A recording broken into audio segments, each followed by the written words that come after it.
Welcome to Fresh Start Wellness, where being healthy is easy, fun, and simple. I'm Mary Beth, your host, and today our guest is Carmen O'Connor. She has been a reading specialist for over 20 years for adults and children that have neurological disorders that affect learning. Thank you so much for being here today, Carmen. Thanks, Mary Beth. It's really, really fun to take this time with you. Oh, I'm so excited. So, neurological disorders, exactly tell our audience kind of what that means.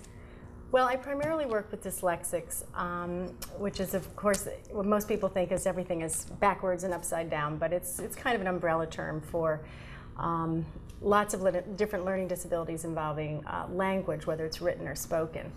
And I have a lot of training and certifications and background and stuff with working with these adults and children. But what's interesting is a lot of these people come with other disorders such as ADD, ADHD, and sometimes on the autistic spectrum. So it becomes a little more complicated than just teaching someone to read. Right. So do you see one more than the other? I see ADD almost across the board. Like this summer I'm tutoring 3 boys and they're all pretty severely ADHD. They're all on medication and yeah, it affects their learning big time. Yeah.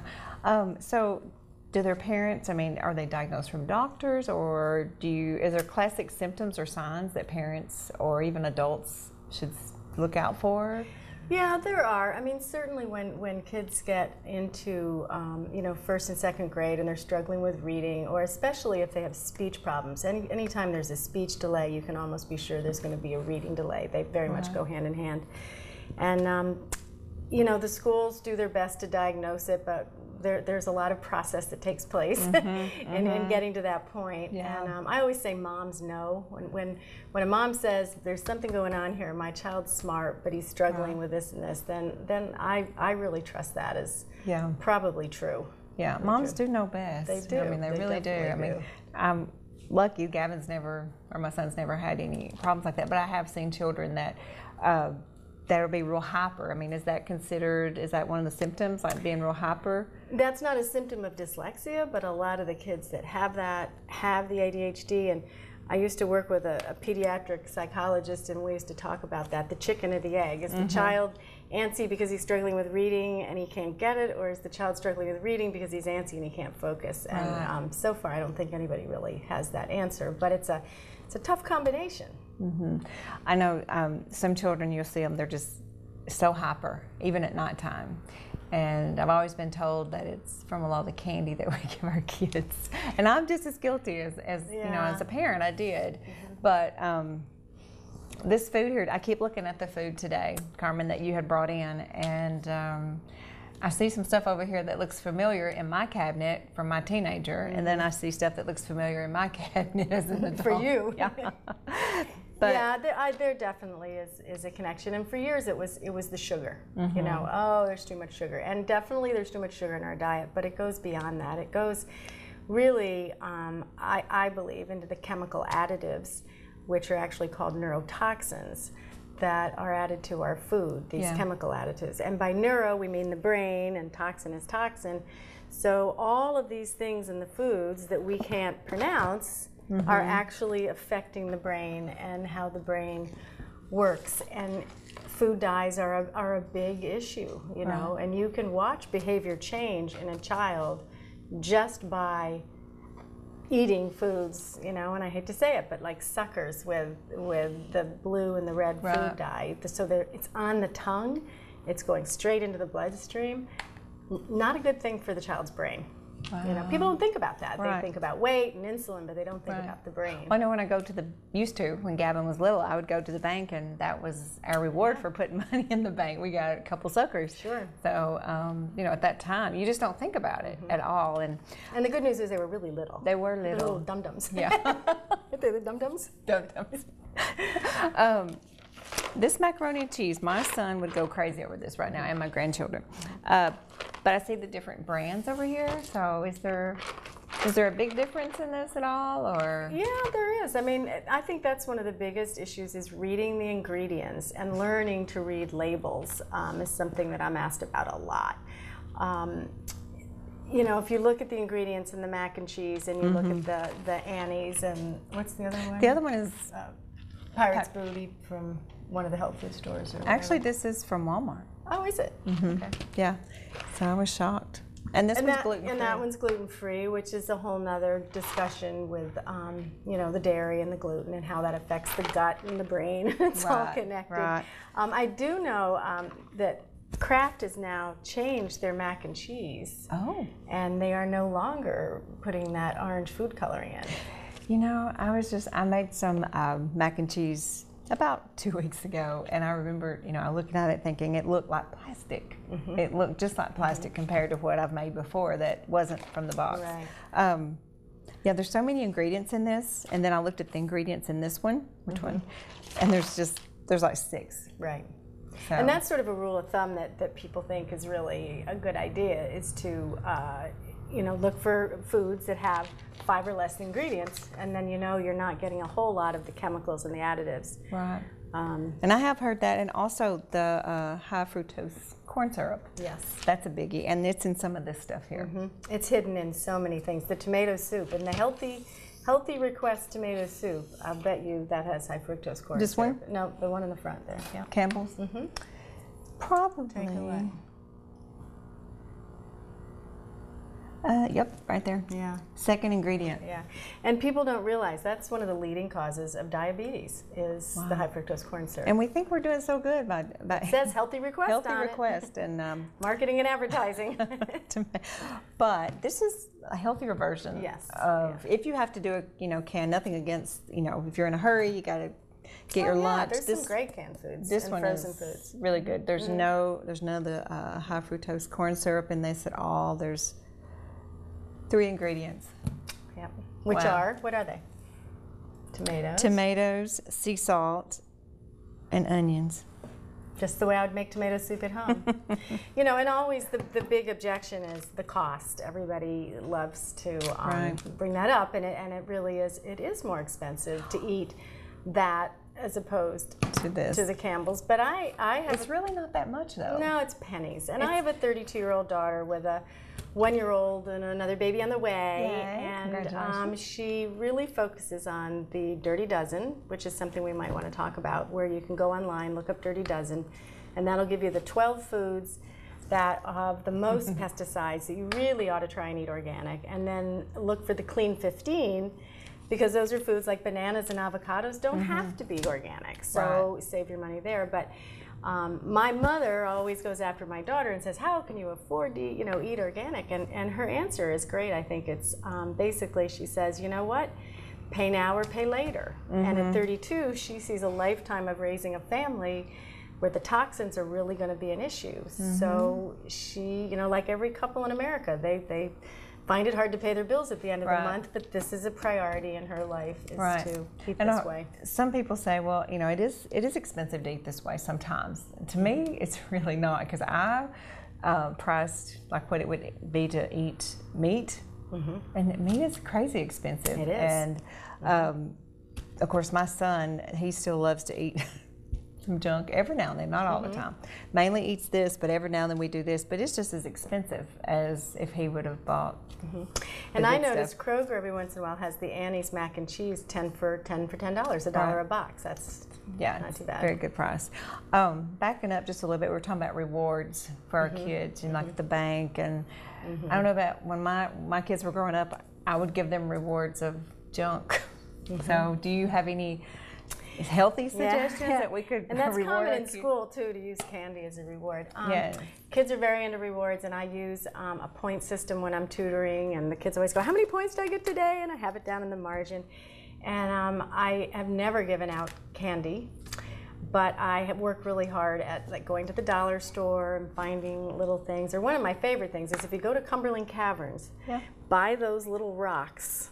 Those shiny rocks? Several bags. You can give one little rock to a little boy or even a little girl, and they're just in heaven. They're just, and you have a whole pile, and you say, pick the one you want. Right. And they love it. So, I do think stickers and pens and pencils, or their own little pencil bag, these are inexpensive things, but they really can make a difference, and teaching them that food is not necessarily the reward that they're looking for. Right. I was looking over at the chocolate right there. Do you? I love chocolate. Do you have suggestions? I know when I first get up in the morning, sometimes, and I'm sure the audience knows what I'm talking about, you're in a hurry. And people say, I don't have time to eat healthy because I'm always in a hurry to get to work or, you know, taking care of the kids.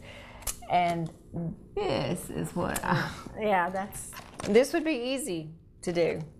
But I saw where you brought some yogurt, maybe? Well, I did. I'm glad you asked this because I think the most important thing you can do for your kids is give them a decent breakfast. And it is hard. Everybody's off out the door. How can you make it fast?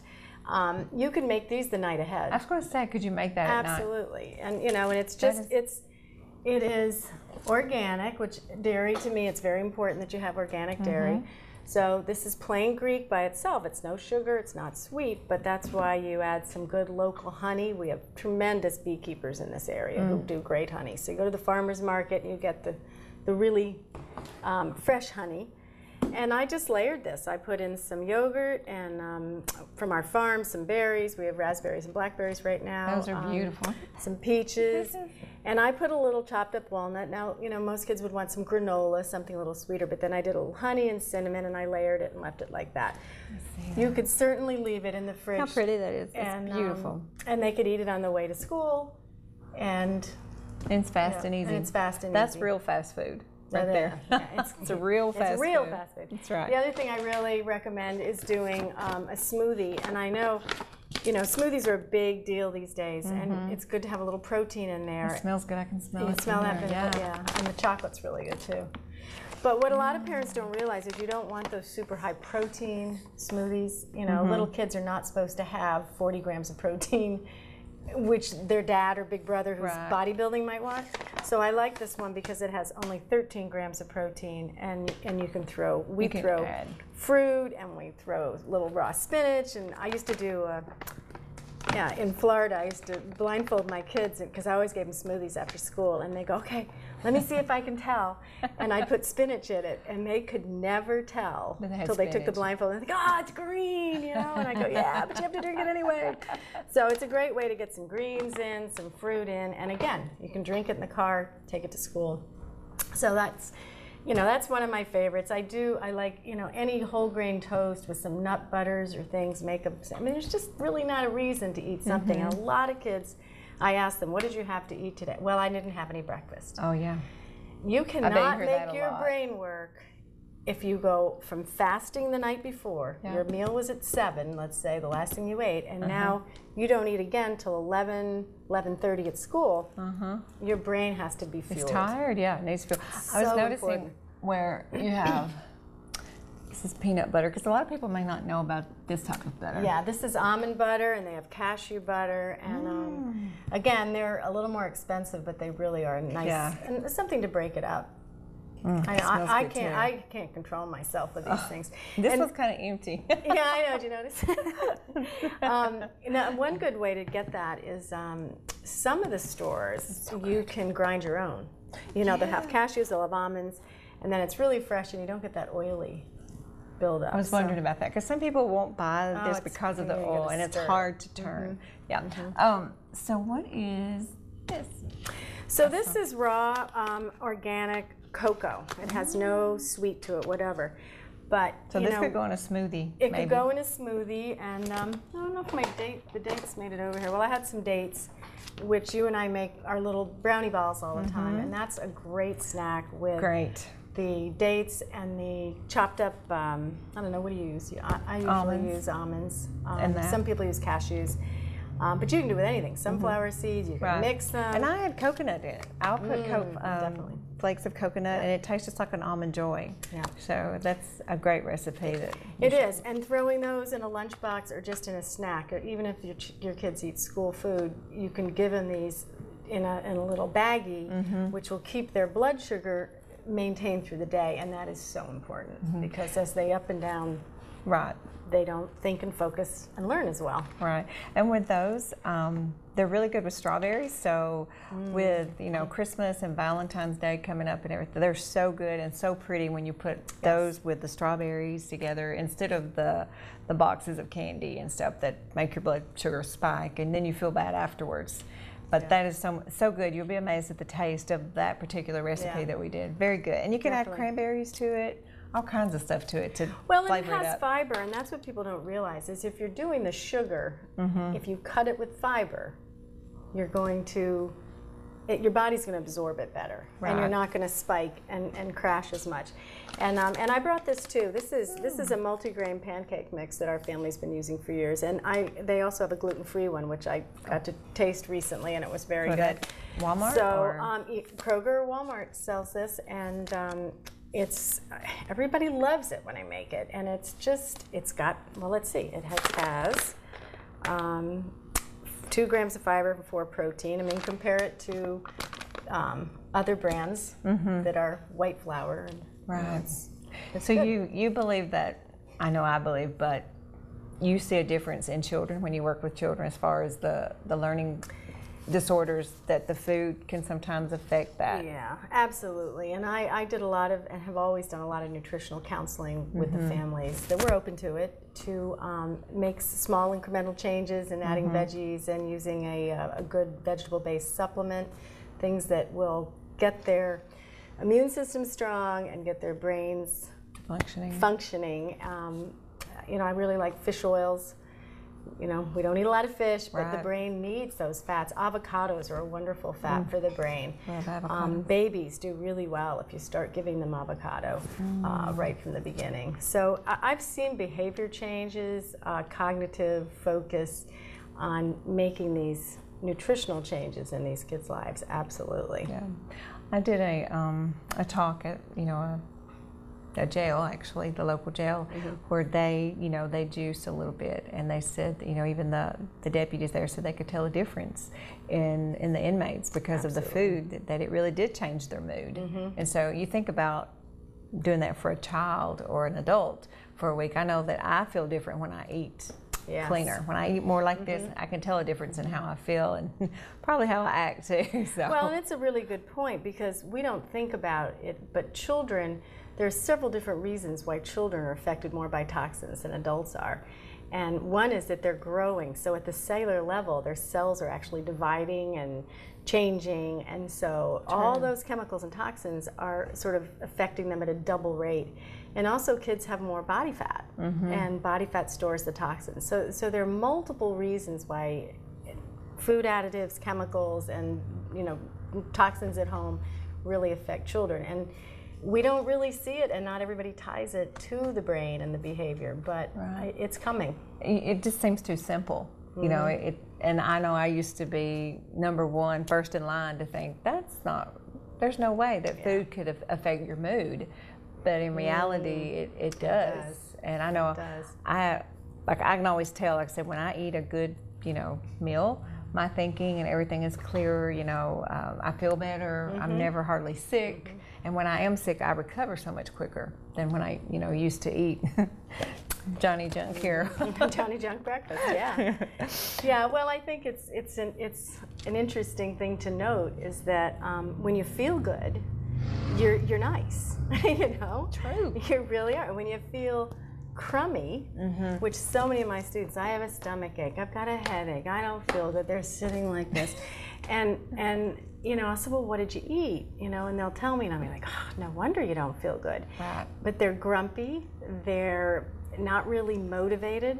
And I recently had a friend visiting with her 2 little boys and husband, and they are very into all this organic and good foods. And we couldn't get over how sweet and nice these boys were, and fun, and anything was a go. And they left, and I said to the parents, wow, you guys are just awesome parents. And then later, when I was working on this, I thought, you know what? They felt good. They jumped out of bed. They were high energy. But when it was adult time, they went over and they kept themselves busy. It was really, I think, telling, because I think they feel good. Oh yeah, absolutely. And even with the experience I've had with children, I can tell a difference in when I help with the parents. Sometimes not exactly what you go into, but just to add a good meal to that child's day.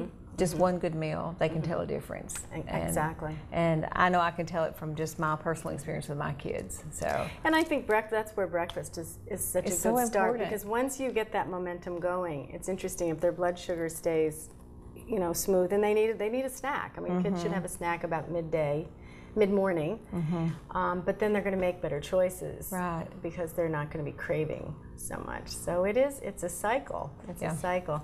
And with the ADD, as you said, so many of these kids can't get to sleep.